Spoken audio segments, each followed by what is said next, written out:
Hello दोस्तों, स्वागत है आप सभी का एड ग्रेड अभ्यास पुस्तिका सामाजिक विज्ञान कक्षा 8 वर्ष 2024-25 इसके बारे में हम अध्ययन कर। अभी तक हमने जो है अध्ययन किया है। हमने हमारे अतीत के बारे में सारी पाठों का हमने अध्ययन किया है। इसके बाद हमने जियोग्राफी यानी विकास एवं संसाधन भूगोल के बारे में अध्ययन किया है। अब हम अध्ययन करने जा रहे हैं सामाजिक एवं राजनीतिक जीवन के बारे में। ठीक है, तो इसमें हमारा जो पहला पार्ट रहेगा भारतीय संविधान। तो हम भारत के संविधान के बारे में जो पहला पार्ट है इसके सारे क्वेश्चन आंसर का अध्ययन करेंगे बारीकी के साथ। तो पहला पार्ट है हमारा भारतीय संविधान। तो इसका हमारा पहला क्वेश्चन आता है कि भारतीय संविधान के जनक माने जाते हैं, यानी भारतीय संविधान है उसके जनक किससे कहा जाता है, किसे कौन माने जाते हैं।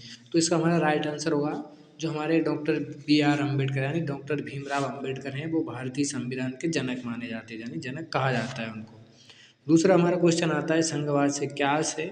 तो इसका हमारा जो राइट आंसर होगा क्वेश्चन नंबर डी वाला। तो देश में एक से अधिक संघों के होने से, सॉरी इसमें है इसमें एक से अधिक संघों के होने से, यानी पहला वाला ए वाला हमारा राइट आंसर हो जाएगा। तो तीसरा हमारा आ जाता है देश का शासन चलाने हेतु आवश्यक नियमों का संग्रहण कहलाता है।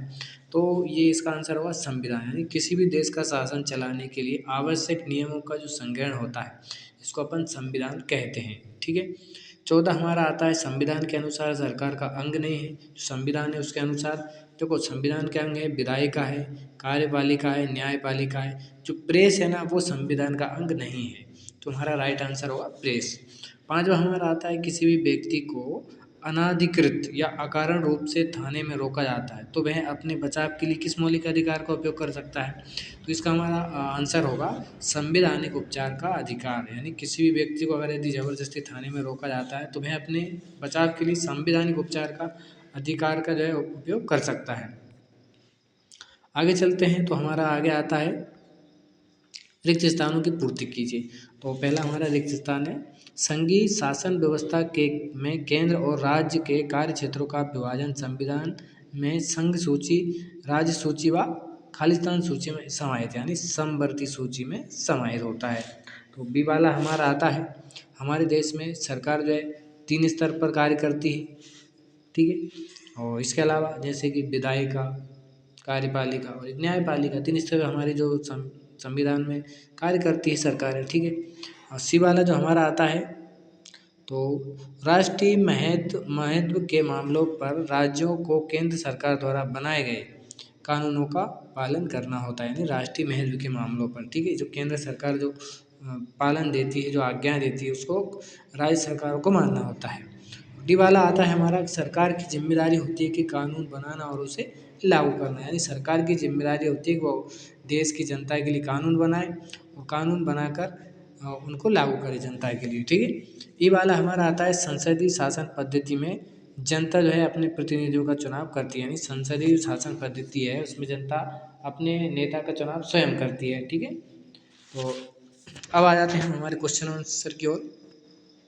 तो 7वां क्वेश्चन है हमारा किसी देश को संविधान की जरूरत क्यों पड़ती है, यानी कोई भी देश है इसको संविधान की आवश्यकता क्यों पड़ती है, क्या कारण है कि लोगों को संविधान की आवश्यकता पड़ी। क्योंकि पहले राजतंत्र चलता था। तो इसका हमारा जो उत्तर होगा तो उत्तर ये है किसी भी देश को सुचारू रूप से चलाने तथा उसमें कानून और न्याय व्यवस्था बनाए रखने के लिए उस देश को संविधान की आवश्यकता पड़ती है, यानी किसी भी देश को सही ढंग से चलाने के लिए और उसमें कानून और न्याय व्यवस्था को बनाए रखने के लिए उस देश को संविधान की आवश्यकता पड़ती है। और इसी तरह हमारा 8वां क्वेश्चन है कि नेपाल में राजतंत्र कब खत्म हुआ। तो 28 मई 2008 में जो है नेपाल में राजतंत्र खत्म हुआ था। ठीक है, और अगला क्वेश्चन आता है हमारा 9वां, ये भी नेपाल के संविधान के ऊपर ही है। तो इसमें क्या है कि नेपाल में पहले से ही संविधान था तो उसे नए संविधान की ज़रूरत क्यों पड़ गई। ऐसा क्या हुआ कि पहले तो वहाँ पहले से ही संविधान था, इसके अलावा उसे फिर से न्यू संविधान की आवश्यकता क्यों पड़ी। तो इसका हमारा उत्तर यह है कि नेपाल में पहले से जो संविधान था उसमें कार्यकारी शक्तियाँ राजा के हाथ में केंद्रित थी, यानी जो भी संविधान है उसमें सारा काम से लेके सारी व्यवस्थाएं देखने से लेके कानून लागू करना वो सब राजा के हाथ में हुआ करता था। लेकिन इस संविधान में वे आदर्श नीति नहीं थी जो नेपाल की जनता चाहती थी, इसलिए नेपाल में संविधान होते हुए भी उसे नए संविधान की आवश्यकता पड़ी, यानी ज़रूरत पड़ी।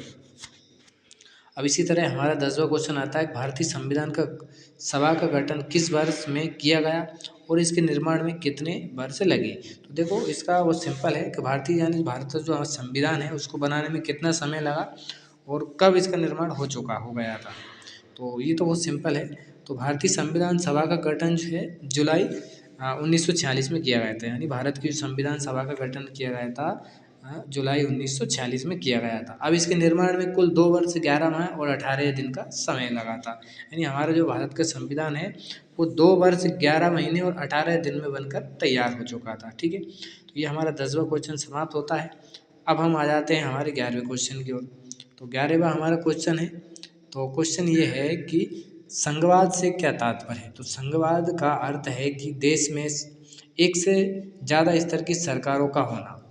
हमारे देश में राज्य स्तर पर भी सरकारें हैं और केंद्र स्तर पर भी, और पंचायती राज व्यवस्था शासन का तीसरा स्तर होता है।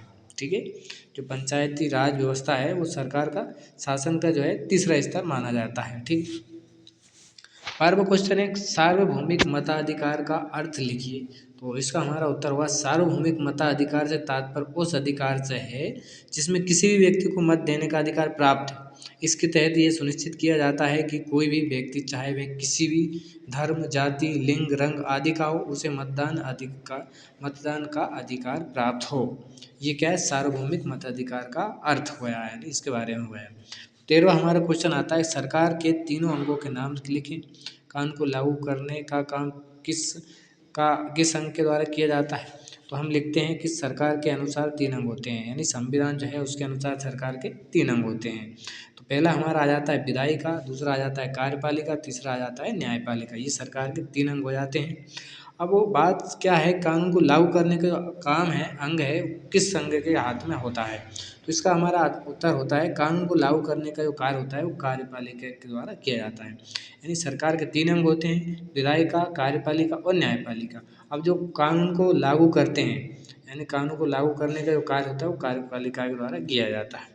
14वां हमारा क्वेश्चन आता है भारतीय संविधान की अंतरात्मा किसे कहा जाता है।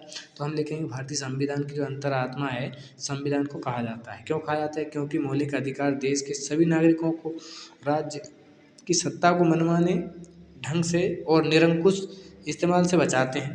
अब भारतीय संविधान में जो है नागरिकों को 6 मौलिक अधिकार प्राप्त है, और मौलिक अधिकारों के बारे में भी आपको अगले क्वेश्चन में विस्तार पूर्वक बताएंगे हम। ठीक है, तो अगला हमारा क्वेश्चन आ जाता है, तो पहले क्वेश्चन पढ़ लेते हैं, क्वेश्चन यहीं पे है। तो क्वेश्चन हमारा ये है कि भारतीय संविधान में नीति निर्देशक तत्वों का खंड क्यों जोड़ा गया है। यानी जो भारत का जो संविधान है उसमें नीति निर्देशक तत्वों का खंड क्यों जोड़ा गया है। तो इसका हमारा राइट आंसर यहाँ पे आ जाता है। तो क्या है, भारतीय संविधान के सदस्यों ने यह खंड इसलिए जोड़ा था ताकि और ज़्यादा सामाजिक और आर्थिक सुधार लाए जा सके। वे ये चाहते थे कि स्वतंत्र भारतीय जनता राज्य की जनता की गरीबी दूर करने वाले कानून और नीति बनाते हुए इन सिद्धांतों को मार्गदर्शक के रूप में हमेशा अपने सामने रखे, इसलिए उन्होंने क्या किया। तो अब हमारा अगला क्वेश्चन आ जाता है 16वां। समय कम है इस वजह से हम थोड़ा जल्दी करना पड़ रहा है। तो 16वां क्वेश्चन है हमारे मौलिक अधिकार कितने हैं, उनके नाम लिखिए व किन्हीं 2 मौलिक अधिकारों का वर्णन कीजिए। तो जैसा कि हमने अभी अगले क्वेश्चन में पढ़ा भी था कि हमारे भारतीय संविधान में भारत के प्रत्येक नागरिक को 6 मौलिक अधिकार प्राप्त होते हैं। पहला हमारा होता है, पहला आ जाता है समानता का अधिकार, शोषण के विरुद्ध अधिकार, शिक्षा और संस्कृति का अधिकार, स्वतंत्रता का अधिकार, धार्मिक स्वतंत्रता का अधिकार और संवैधानिक उपचार का अधिकार। ये जो 6 अधिकार हैं वो भारत के हर एक व्यक्ति को, हर एक नागरिक को प्राप्त होते हैं। तो अगला इसके बाद हमारा आता है क्वेश्चन में ये भी पूछ रहा है किन्हीं उनके नाम लिखिए एवं किन्हीं 2 मौलिक अधिकारों का वर्णन भी कीजिए। तो हम पढ़ते हैं शोषण के विरुद्ध अधिकार के बारे में। तो शोषण के विरुद्ध अधिकार क्या है, संविधान में बिल्कुल साफ अक्षरों में कहा गया है कि मानव व्यापार और 14 वर्ष से कम उम्र के बच्चों को मजदूरी पर रखना अपराध है। ये शोषण के विरुद्ध अधिकार हो जाता है। यानी संविधान में क्या कहा गया है कि व्यापार और या कोई भी ऐसा बच्चा है जो 14 वर्ष से जिसकी उम्र कम है उसको मजदूरी पे करना या उससे काम कराना है तो ये अपराध माना जाता है। तो अगला हमारा आ जाता है कि स्वतंत्रता का अधिकार क्या होता है। तो तो स्वतंत्रता क्या है, प्रत्येक नागरिक को अपनी इच्छा के अनुसार धर्म अपनाने, उसका प्रचार प्रसार करने का फुल अधिकार होता है। कोई भी व्यक्ति जो धर्म चाहे उसको अपना सकता है, जो भी नीति चाहे उसको अपना सकता है। कोई यदि हिंदू धर्म को छोड़ के मुस्लिम अपनाना चाहे तो मुस्लिम अपना सकता है। मुस्लिम अगर यदि ईसाई धर्म को अपनाना चाहता है तो उसको अपना सकता है, या कोई और धर्म, बौद्ध धर्म, जैन धर्म है, किसी को भी अपना सकता है, या और कहीं भी जाके भी कुछ भी कर सकता है, आ जा सकता है। तो ये हमारा हो जाता है धार्मिक स्वतंत्रता का अधिकार, यानी किसी भी धर्म को मान सकता है या अपना सकता है। आशा है आपको अच्छी तरीके से समझ में आ रहा होगा, हम समय जरूर ले रहा हूँ। 17वां हमारा क्वेश्चन आता है कि विधायिका, कार्यपालिका व न्यायपालिका के मध्य शक्तियों के विभाजन क्यों किया गया है। यानी जो विधायिका है, कार्यपालिका और वो न्यायपालिका है, इनकी जो शक्तियाँ हैं उनको अलग अलग भागों में क्यों बांटा गया है। तो इसका हमारा उत्तर आता है विधायिका, कार्यपालिका व न्यायपालिका के मध्य शक्तियों का विभाजन इसलिए किया गया था क्योंकि सरकार की किसी भी शाखा द्वारा सत्ता के दुरुपयोग को रोकने के लिए प्रावधान किया गया है। ठीक है, यानी कोई भी अपनी मनमानी न करे, इसलिए सभी की शक्तियों को अलग अलग तरीके से विभाजन कर दिया गया था।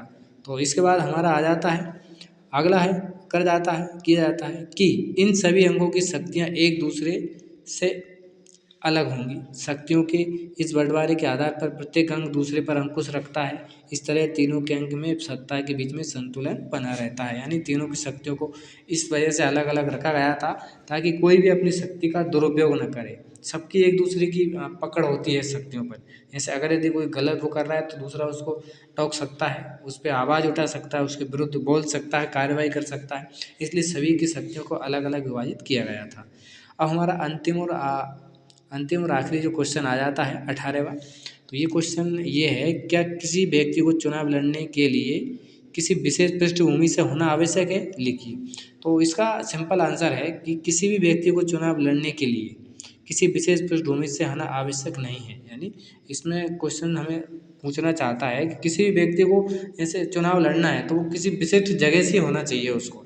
तो इसका उत्तर है किसी को भी विशिष्ट पृष्ठभूमि से होने की आवश्यक नहीं है, क्योंकि हर व्यक्ति खुद चुनाव लड़ सकता है। कोई भी व्यक्ति स्वयं चुनाव लड़ सकता है, चाहे वो राजनेता हो चाहे ना हो, चाहे उसकी सामाजिक पृष्ठभूमि कैसी भी क्यों ना हो, वो उसे चुनाव लड़ने का पूरा पूरा अधिकार होता है। तो मुझे आशा है आप सभी को ठीक तरीके से पाठ समझ में आ गया होगा। अगर यदि आपको समझ में आया है तो कमेंट करें, लाइक करें, और अगर यदि समझ में ना आया हो तो भी आप कमेंट कर सकते हैं, आपको और अच्छी तरीके से समझाया जाएगा। तब तक के लिए जय हिंद।